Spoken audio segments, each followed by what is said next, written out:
मन की दशा से थोड़ी ऊपर उठ गए हो 4-6 महीने भजन करते हुए। अखंड भजन तो तब चलता है जब मन की दशा बदल जाए, मन भगवदाकार हो जाए। तो बहुत जन्मों का बिगड़ैल मन आप कह रहे हैं कुछ दिनों से लगने लगा, तो आपने मानो बहुत बड़ी यात्रा तय कर ली।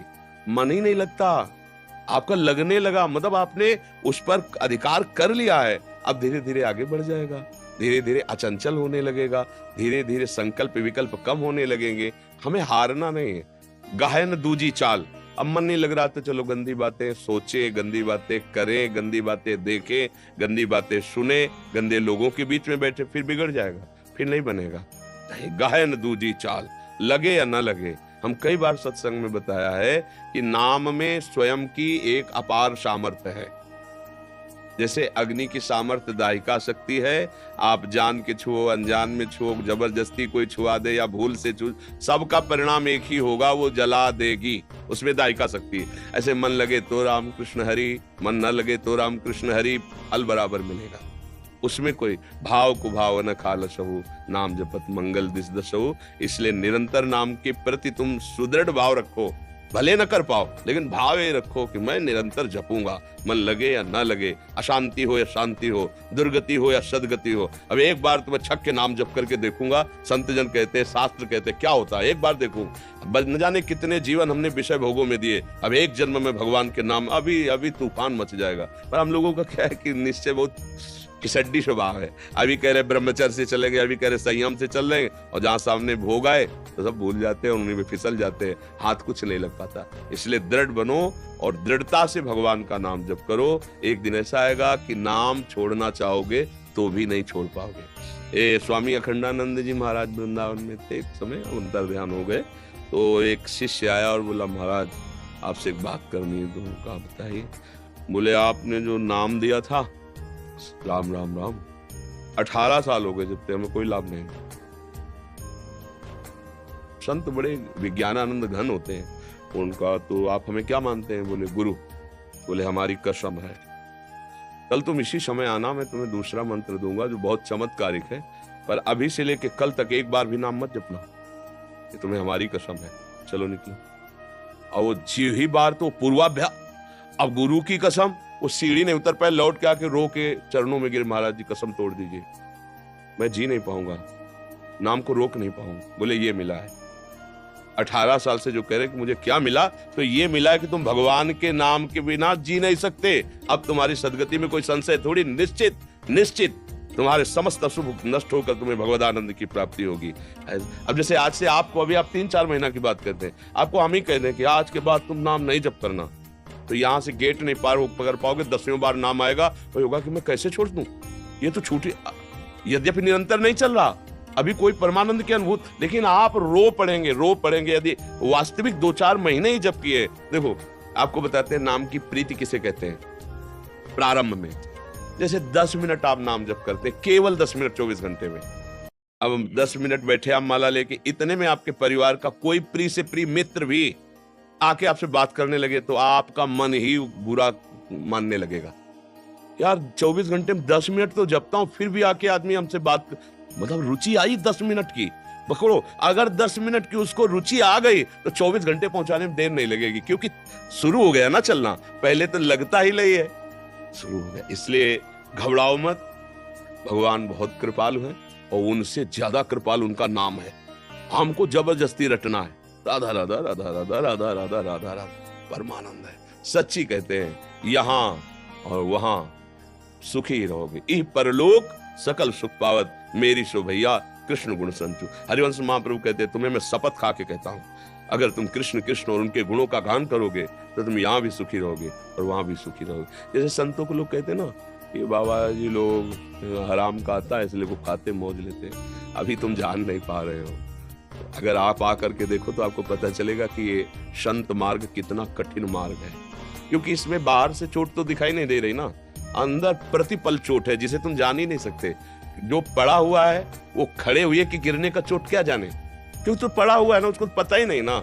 ये विषय विकार नाना प्रकार का आकर्षण जला कर राख करता है और उसको शांत सहते हुए रोते हुए इस मार्ग में चलते हैं तो सारी सिद्धियां सारा वैभव त्रिभुवन का उनके चरणों में लौटता है। वो आराम का नहीं है, बोला भगवान के भक्तों को ऐसे शब्द जैसे अब सुनते हैं ना, कभी कभी कोई ऐसा बाबा जी लोग हैं आराम, ऐसे नहीं है। भगवान का उन्होंने जो भजन किया है, तपस्या की, चरणों का जो सेवन किया है, उसका ये ब्याज है, मूल नहीं। मूल में तो जो मिलेगा तुम देख भी नहीं पाओगे, ये ब्याज है। सारा जगत उनके सामने नमन करता है। क्यों नमन करता है? कि स्वयं स्वीकार करता है कि मैं वहां हार गया जहां तुम जीत गए। नहीं, मैं वहां हार गया जहां तुम जीत गए, इसलिए मैं प्रणाम करता हूं। हर संत भगवान को हम क्यों प्रणाम करते हैं? भाई इन्हीं कपड़ों के तो सब कपड़े बनते हैं, लाल पीले, सब माताएं बहनें भी सब। इन कपड़ों को थोड़ी प्रणाम किया जा रहा है। जो हम तिलक लगाए भाई, आप भी तिलक लगाए हो, तिलक को थोड़ी प्रणाम किया है। प्रणाम ये किया है कि जहां मैं हार गया वहां तुम जीत गए, जहां मैं फंस गया वहां से तुम निकल गए, इसलिए तुम्हारे चरणों में प्रणाम है। तो इसलिए संतों की बात पर विश्वास कर ले तो उनकी बात में ही ताकत होती है और वो तुम्हें पार कर देगी।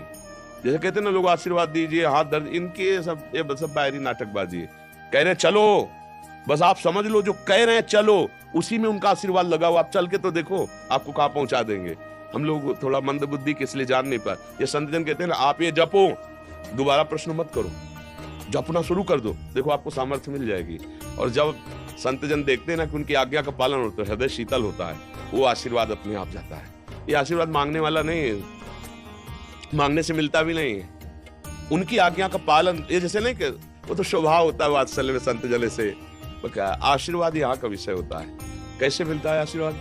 जैसे आप हमारी आज्ञा का पालन करें, ठीक से चल रहे हैं, बड़ा कष्ट सह के चल रहे हैं, अब हम अपने भजन में हो, एक अचानक तुम्हारा चिंतन आ गया और वो बात आ गई कि इतना कष्ट पाते हुए भी वो भजन कर रहा है। अब जो वो करुणा जो उदय हुई, वो जाके वहां संभाल दी, तुम्हें भी पता नहीं चला और वो ऐसी ऊंचाई पर चढ़ा दिया। इसीलिए कहा गया, तात स्वर्ग अपवर्ग सुख धरी तुलाए कंग, तूल नताए सकल मिल जो सुख लव सत्संग। संतों का आशीर्वाद ऐसे फल फूल मूल जो बाहर मिलता है ना, वो सब प्राकृतिक बात है। संतों का हृदय माता जैसा होता है। जैसे माँ है ना, अपने बच्चे को डांटती है, फटकारती है, लेकिन अच्छे के लिए। संत जनों के हृदय में ये नहीं होता मेरा तेरा नहीं होता, ये बात समझ लेना। संतों के हृदय में कोई सगा या पराया नहीं होता, उनको सब सगे ही लगते हैं, कोई ऐसा नहीं लगता कि पराया है। आप अपने हृदय को पवित्र करके जाइए तो आपको लगेगा कि सबसे ज्यादा प्यार हमको करते हैं। क्यों? क्योंकि उनके हृदय में सबसे ज्यादा प्यार वास्तविक है आपके प्रति। क्योंकि आपके हृदय में बैठे अपने प्रभु को देखकर जब बर्ताव करते ना, तो सबसे ज्यादा प्यार मिलता है। इसलिए बात मान लो, बस संतों की बात ही आशीर्वाद है। ये जो सब और है ना, प्राकृतिक है, सब मायाकृत है, जादू टोना ये वो, ये सब तुम्हें दुखी ही करेगा, सुख नहीं प्रदान कर सकता। पक्का समझ लीजिए, सुख प्रदान करेगा। तो गोस्वामी तुलसीदास जी कहते हैं, मैं भगवान शंकर को साक्षी करके कहता हूँ, मेरी जबान गल जाए अगर झूठ तनिक भी हो, हमें जो कुछ प्राप्त हुआ है 2 अक्षर से प्राप्त हुआ है, राम। गोस्वामी जी कहते हैं जितने भी संत हुए हैं, बड़े बड़े भागवतिक वैभव, सब भगवान के नाम से। तो आप क्यों नहीं जप सकते? आप में क्या कमी है? आप भी तो भगवान के वही अंश हैं जो वो संत अंश हैं, वही अंश हैं आप निरंतर जपे तो उसी स्थिति को आप प्राप्त हो जाएंगे। और आप सच्ची मानो, अभी आपको एक सुई आपकी जानकारी में चुभना चाहे तो आप भयभीत हो जाएंगे। अचानक घटना में कुछ लग जाता है तो देखो सह नहीं जाते, हाथ टूट जाता है, हाथ कट जाता है, आप सह जाते हैं। सोचो इतना कष्ट सह जाते हो और ये काम क्रोध आदि आपको जरा सा लुभायमान करते हैं, उसको आप क्यों नहीं सह जाते हो? क्योंकि आपने सहने की बात ही नहीं सोची है, आपने भोगने की बात सोची, इसलिए फिसल जाते हो। नहीं, आप में इतनी सामर्थ्य कि आपको कोई परास्त नहीं कर सकता। सच्ची बात मानना। अच्छा, जैसे आपको जेल मिल गई, अब आपको वहां अनुकूलता तो मिलती नहीं, लेकिन जीते हो ना, तो बोले मन मार के जीना पड़ता है ना। हाँ, ऐसे तुम यहाँ अगर मन मार के जीना सीख जाओ तो तुम महात्मा हो जाओगे, नहीं हो जाओगे? अच्छा, जैसे किसी को जेल मिलती है, छोटी सी सेल होती है, छोटी सैया, साधारण कपड़े, साधारण भोजन, और अगर वो आप जीवन यहाँ जी के राम राम कृष्ण कृष्ण हरि हरि राधा राधा, तो आप गृहस्थी में रहते हुए बहुत बड़े महात्मा हो जाओगे, अगर वहां की बात समझ लो। लेकिन जीव की समझ ठीक ले, जब वहां जाता है तो उसके होश खराब हो जाते हैं। अब प्रभु से संबंध नहीं, विषयों से संबंध, विषय छिन गए, स्वतंत्रता छिन गई, अब यही जेल है। आप जीवन इधर भोगता है, परिणाम में नरक फिर उधर भोगता है। इसलिए यही सुधर जाओ। यहाँ तुम्हें कोई गाली दे, सह जाओ, अपमान करे, सह जाओ। वहां डंडा चलेगा तो भी कोई सहयोगी नहीं तुम्हारा।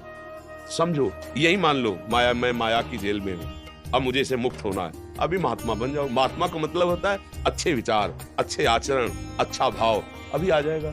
अब अपने लोग ये तो सोचते नहीं, हमें सुख भोगना चाहे दूसरे को काटना पड़े, बस यहीं से पापाचरण शुरू हो जाता है, यहीं से गंदी बात शुरू हो जाती है, यही दुर्गति का कारण है।